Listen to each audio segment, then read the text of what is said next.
Let's move on with a look through the day's top newspaper headlines here in France. Flo Villamino joining me for that. Good morning to you, Flo. Good morning, Kat. And we're going to start off, as with many items in our bulletin, with the United States. Barack Obama in the spotlight himself today. He's going to be in Chicago giving his sort of farewell speech, as they're calling it. And it's sort of rounding off the circle, isn't it? Because that's where he started his political career. That's right. And do keep in mind, French papers, as many papers around the world, are quite fascinated by Barack Obama. So he's front page news today. He's on the front page of Le Figaro that says 8 years after he came to power, his farewell has a bitter taste. Le Figaro takes a closer look at his track record and says, look, there are plenty of things to celebrate. He got the economy back on track. He eliminated bin Laden, but it's still a little bit of a letdown compared to the promise and expectations that people had when he was first elected back in, in 2007 and then came to power in 2008. And that's what's so interesting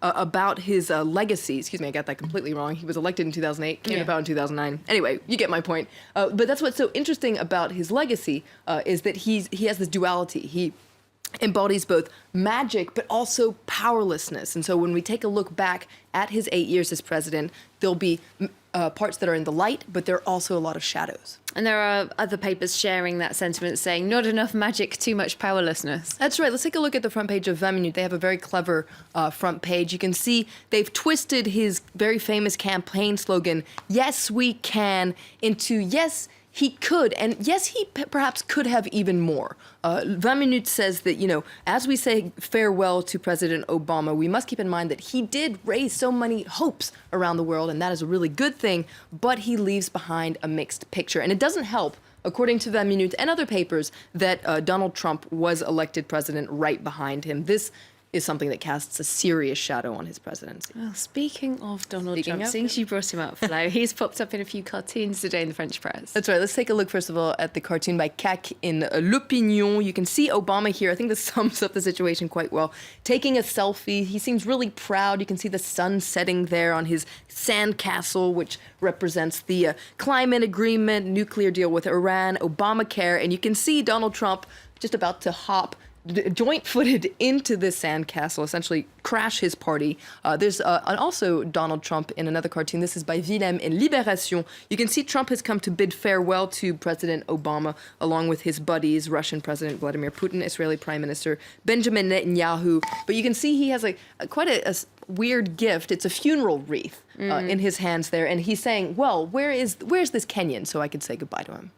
Interesting indeed. All right, well, one area where Obama drew quite a lot of criticism was on foreign policy, particularly with respect to the situation in Syria. That's right. And 6 years after the beginning of the Syrian civil war, a lot of things are quite similar. Bashar al-Assad is in power and even in quite a powerful position. Now, he gave an interview to several French media where he paints himself as a democratic, peaceful, and popular leader. You can read about it here in Le Monde. He also insists that the Syrian army hasn't committed any war crimes. Now, what's interesting is during this interview, he reportedly expressed support for a particular French politician, François Fillon, who is the conservative candidate in the upcoming presidential election. According to this article in Mediapart, Bashar al-Assad said he likes Fillon's rhetoric when it comes to terrorism. His priority is to fight terrorism, not interfere in other countries' interests. You can see Mediapart is talking about how this is kind of a cumbersome support. But what's interesting to note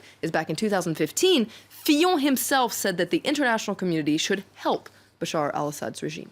In the Catholic paper La Croix, they're saying that the winds seem to be turning for Bashar al-Assad. That's right. In fact, La Croix has it on their front page. The debate that we're seeing reemerge in France, should France change its position with respect to Syria? This is a real debate, according to La Croix, because the context has changed. The Syrian regime has now taken some serious control in Syria, particularly in Aleppo, a rebel bastion. Donald Trump is coming to the White House. He is seeing eye to eye with Vladimir Putin, who has a very different opinion from France on what should happen in Syria. So given this context, perhaps France should take a different approach as well. All right, we're back here in France. Some faces that our viewers might not be mega familiar with at the moment, but I think you're going to be seeing a lot of in the next few weeks. So we're talking about the people putting themselves up for the socialist presidential primary. That's right. They're all on a media offensive because that's just a couple of weeks away. This is Arnaud Montebourg, the former economy minister. He gives an interview to Libération. You can see Montebourg says that he believes in himself more than ever. His ideas about work or protecting the Made in France label, those are dominant ideas, according to him. So his ideas might be dominant, but there's another man in town grabbing the buzz today, the media buzz. That's another former economy minister, Emmanuel Macron. Now, in theory, according to this article in Slate, he shouldn't be taken seriously, as a presidential candidate. He's never been elected. He's not even part of a real political party. But he invented his own flow. That's right. He invented his own movement. It's not even a party, but you can see a Slate saying something is happening around Emmanuel Macron. Something is taking root.